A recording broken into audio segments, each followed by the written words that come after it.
Dead Space 2 is the second and the last game in the Dead Space series, which in my opinion is one of the greatest new IPs in the last 10 years. Not only is it my favorite survival horror game, it's one of my favorite games of all time. Period. It's a game that stuck to its roots even in a time when survival horror was going the way of the dodo. And with the fate of its developer being sealed just last year, I wanted to talk about why this game is so good in hopes that it might raise some interest in the genre so we can get some more games like this. Because a world without survival horror is a world not worth having.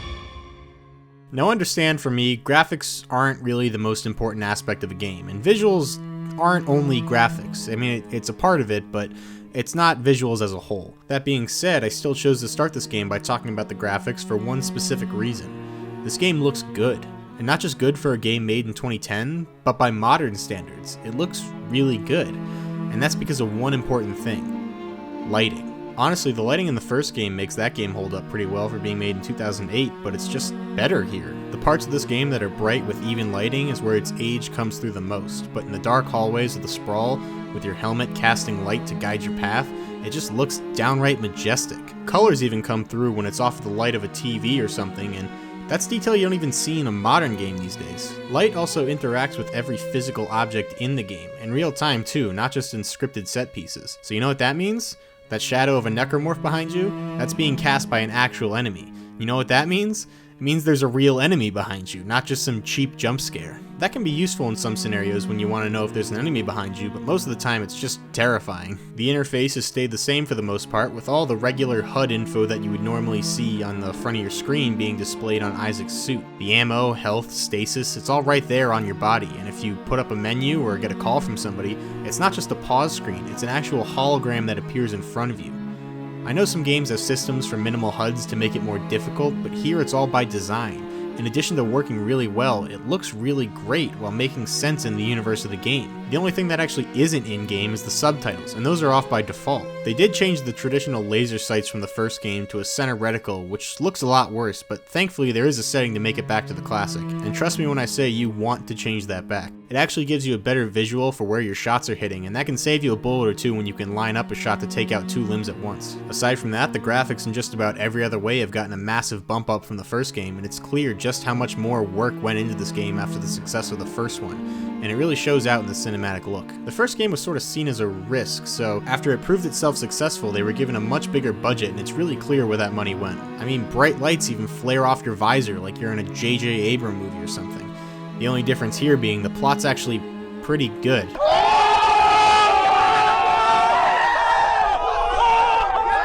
This is a direct sequel to the first game, but by no means does that mean you've had to play it to know what's going on here. In Dead Space 1, Isaac was a silent protagonist, and most of the info about the marker only gets brought up in the third act of the game, and the intro actually does a pretty good job of summing up what happened, and there's also this little intro cinematic that you can select from the main menu if you want to get caught up. A ship went dark, and you and a team were sent in to see what went wrong and fix it. Monsters started attacking, and it was all because of this marker that had these huge energy potentials with a lot of undesirable side effects. Isaac Clarke gets picked up floating in space and brought to an asteroid station to be studied about your interaction with the marker. The markers are kind of a big deal in this universe, and as such, a whole church even sprung up about it. So naturally, they made another one, which caused an outbreak, and your mission is to destroy the marker that you inadvertently created. You meet some characters and sidetracks along the way, but for the most part, the story is pretty faithful to the original. You're not a super soldier out for revenge, you're just some engineer who has to fix a squeaky bolt. Only in this case, the bolt is 500 meters tall and has the power to destroy an entire planet. With the marker's blueprints being imprinted into his head, he still suffers the same hallucinations from the first game, with a few added to keep you on your toes, guessing which horrors you see are real and what's just the marker playing tricks on you. You're haunted by visions of your ex-girlfriend, and like most exes I have, they spend most of the time trying to collect child support.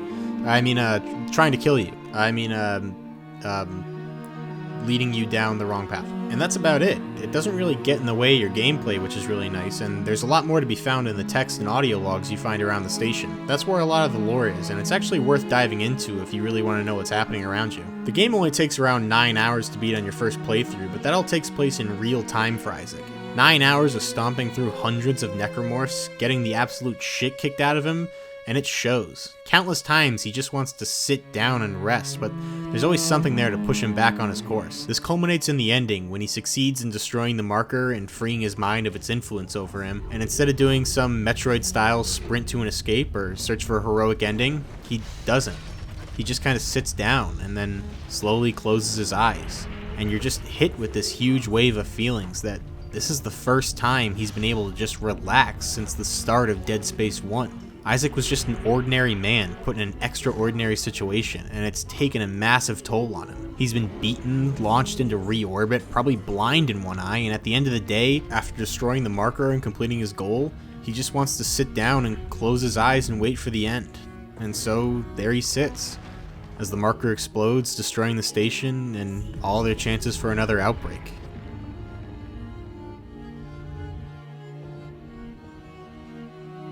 Okay, so he gets saved at the last second, and then he appears in the abomination that is Dead Space 3, but I'll get to that, and trust me, we have some stuff to talk about. But first, we need to talk about the gameplay. Now, if you played the first game or read anything about it at some point, you probably know the drill here. The name of the game is Aim for the Limbs. In most games, headshots and body shots get prioritized, but in Dead Space, all that's going to do is waste bullets and in most cases put you in a more dangerous position. Unlike zombies, knocking off a necromorph's head is only going to send it into a rage where it attacks constantly until you put it down. So aiming for the head is actually detrimental to you in some cases. The typical strategy then was to shoot off a Necro's legs to immobilize it and then line up a kill shot on its arms as it crawls towards you. But now with buff telekinetic powers, you can grab sharp objects, including the claws of necromorphs themselves, and launch them back at them, doing a lot of damage and saving ammo. It introduces a new way to save some ammo at the risk of missing a few shots on their arms as they sway and lunge towards you, their legs being the safer hit. Of course, you can also scavenge the room for sharp objects to use instead, or just something big enough to stun them long enough to hack off a limb. There's something like 11 weapons in the game, each one of them has their own alt fire, and it gives you a nice variety to really chew through enemies with, but you get more ammo for the guns you're holding, so finding two that you really like and rolling with those is always my zealot strategy. That way you only have to split up the ammo you find between 2 guns instead of 4, which gives you a lot more consistency in your playstyle. Some weapons are objectively better than others, but the ones that they brought back from the last game got some buffs to keep them fresh. One thing I really liked about the weapons in the first game is that they were never really weapons outside of the pulse rifle, which is an assault rifle. You're stuck on a mining ship with tools miners might need on a mining ship. Not weapons, just some gadgets that without proper safety could easily take a man's arm off. Plasma cutters to slice through rocks, flame torches to weld some hole breaches shut, a telekinetic saw blade to cut shit up. The point is, they all serve some sort of purpose and seemed appropriate on this old dying mining ship in the first game. But with the updated setting, it might have been cool to have some more guns that just didn't shoot rivets or spikes. It is a mining asteroid, so it makes sense that these tools would still be there, but I'm saying in the private sector, maybe have some more self-defense oriented weapons. Or redesigns of the industrial weapons from the first game into more commercial versions. Regardless, they all feel great, and depending on your playstyle, there's a gun here for every task imaginable. The suits, on the other hand, got a big reworking, and it really does make sense for the updated setting. Instead of the clunky, thrown-together suits of the first game, Isaac now has a choice of some pretty sexy outfits. Military armor, advanced Palmer suits, if you're feeling nostalgic, there are even some vintage suits that you can toss on. But visually, they're a lot more streamlined, which makes sense because so is Isaac's movements. To call his movements in the first game tank controls wouldn't exactly be correct, but in certain situations where you got boxed in, that's exactly what it felt like. You just turn, pick a direction, and run. But now you can sort of bob and weave in and out of attacks, and not to mention the melee and stomp got reworked, so they're actually somewhat effective if you get caught in a tight spot. It's still not ideal for every situation, but if you find yourself one-on-one with some stasis, it can be an effective way to save some ammo, and if your gun runs dry, it can be a final attempt to kill something. It's just cool that now it's used for more than just stomping out ammo out of dead bodies. Now you might notice that I keep mentioning about how important saving ammo is, and that's because at the end of the day, this is still a survival horror game, an emphasis on the survival there. Ammo is limited and specific to each weapon. You can still buy ammo in the shop, but that means less money to buy upgrades and suits, which can really hurt you later on in the game if you don't have. But if you're careful and know where to find some extra stuff, playing on Zealot really is the only way to play this game. It gives you less ammo and makes enemies hit a lot harder, which means health packs get used a lot more, meaning you can't sell them for extra upgrades. I get so insane about ammo conservation on Zealot that I'll leave guns unloaded if I know I can upgrade capacity for them, because upgrading capacity autofills your magazine, which can save you around 3,000 credits in ammo, which is almost a third of the way to buying another upgrade.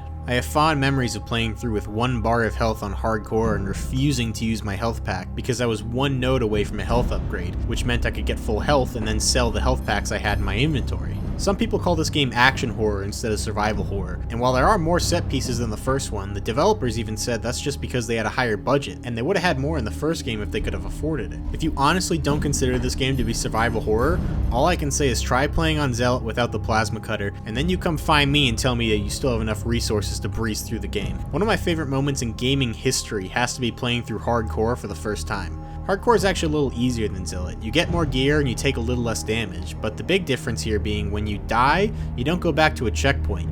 You go back to the last save you made, and you can only save 3 times in a 9-hour game. Back on the Xbox 360, the game actually came on 2 discs, and if you died on the second disc, it wouldn't make you put in the first disc, so you could pull out a freebie save there, but that ain't there on the PC. It really makes you think while playing through and forces you to consider your ammo conservation while risking the last 4 hours of progression on a mistake you might make in the process. Mix this with the fact that there are a couple dozen insta-kill moments sprinkled throughout the game and you get the most intense survival horror game ever made in my humble opinion. Slowly guiding in that needle knowing a simple twitch could cause you to lose 2 hours of progress is guaranteed to raise your heart rate to around 140. But when you beat it on hardcore, you get this giant foam finger and whenever you shoot it, Isaac just goes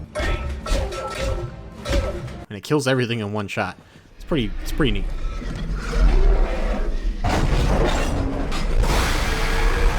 You may have noticed in my other videos, but sound in video games is really important to me.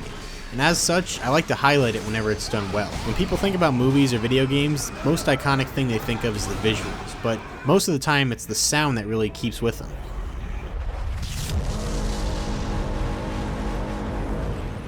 The sound effects here are pretty spectacular. The weapons all sound like they pack a punch and actually get more bassy and sound more powerful as you level them up. It's a subtle but a great way to give feedback to the amount of damage that you're putting out. I love the clanking of your suit when you put it on. I love the way the buttons on the station and the ships make the same sounds as your menus, which is intentional by the way. It's not that they ran out of sounds, but it's because the menus are holograms in the world and they run off of the same tech as the other interfaces around the station. Thus, they make the same noises. Every necromorph has a distinct sound that they often make before coming into view. In a lot of cases, the game will actually teach you what they sound like before showing you what they look like. That way you can sort of naturally learn what to expect just by hearing them from around a corner. This is just the right way to do sound in a video game. It might give you a slight advantage to know that there's a puker in the room somewhere, but often it will only terrify you into looking over your shoulder and scanning the room for that one enemy type you know can blow you away in 1 shot. This all of course gets blown out the window, pun intended, when you get sucked into the vacuum of space. Now I'm not going to pander to you about a lesson in the physics of sound, but just know no air equals no sound. And that's exactly what happens here. Whenever there's a hull breach or a spacewalk section, the sounds of the station, the broken, sparking electronics, the necromorph screaming, it all fades away, and all you're left with is Isaac's breathing and the faint beep of that oxygen tank. Your gunshots turn into a soft vibration felt through your suit, and the only other sounds you're left with are the grunts of Isaac taking damage or slowly suffocating. It might sound obvious at first, but I can totally see a game screwing this up where Dead Space does it so well. The music's really good and appropriate for a horror game. It really sets the mood for when you're being descended upon by waves of enemies, but it can be a little silly when a full orchestra kicks in while you're looking for one enemy hiding in a room somewhere. It's good, but not really noteworthy other than that, and that's kind of the way it should be. Out of the way, in the background, just adding to the general ambiance of the station. It's also used pretty sparingly, which I really appreciate. Having silent moments in between action really helps to build up tension, and definitely a better decision than having a cool synth track play in the downtime. And this game is really nothing if not a sum of a bunch of really good decisions. They said they wanted to make a really polished version of Resident Evil 4, and I think they accomplished that with Dead Space 2. Alright, so the elephant in the room. Dead Space 3 and the closing of Visceral. Now the first 2 Dead Space games really are some of my favorite games of all time. I've beaten each one of them probably around 20 times each, Dead Space 1 was the first game I ever 100%ed all the achievements on the Xbox 360, and Dead Space 2 wasn't long after that. I always like survival horror games, but I don't think any this well polished have ever been made, or ever will be made again at this rate. So when Dead Space 3 came out, frankly, I was destroyed. It's not a bad game by any means. I mean, it's a 7 out of 10 by anybody's standards, but it's not a Dead Space game. The survival elements were toned down heavily. The horror was there, but it was replaced a lot more with this action-y stuff. They added a co-op mode because some algorithm told them that's what was popular in games today. Because, you know, when you think about getting scared, what do you think about but your buddy standing right next to you to cover an angle you can't see? And more than that, the lore explained in it retroactively destroyed some of the plot holes the player was supposed to fill in from the first 2 games. Honestly, I don't even want to talk about it. Seeing something you love so much get lowered to just another game, aside from being something EA prides itself on these days, isn't something I really want to make a video about right now. But if that wasn't bad enough, in late 2017, EA dissolved Visceral Games and shut their doors for good. And maybe that's not really a bad thing. I mean, it stops EA from further ruining the franchise, but it also means there's no hope for redemption in a prequel or a spin-off of some kind. The only good that I can possibly see from this is a higher up on the Dead Space dev team being freed from the evil that is EA, and by the grace of God could luster together some kind of GoFundMe or Indiegogo to make a spiritual successor to Dead Space. So please, I'm begging you, if you're out there, somebody, give me another survival horror game in space. Set Resident Evil 8 on a space shuttle. Add Necromorphs to EVE Online. Anything, please. Fulfill your destiny.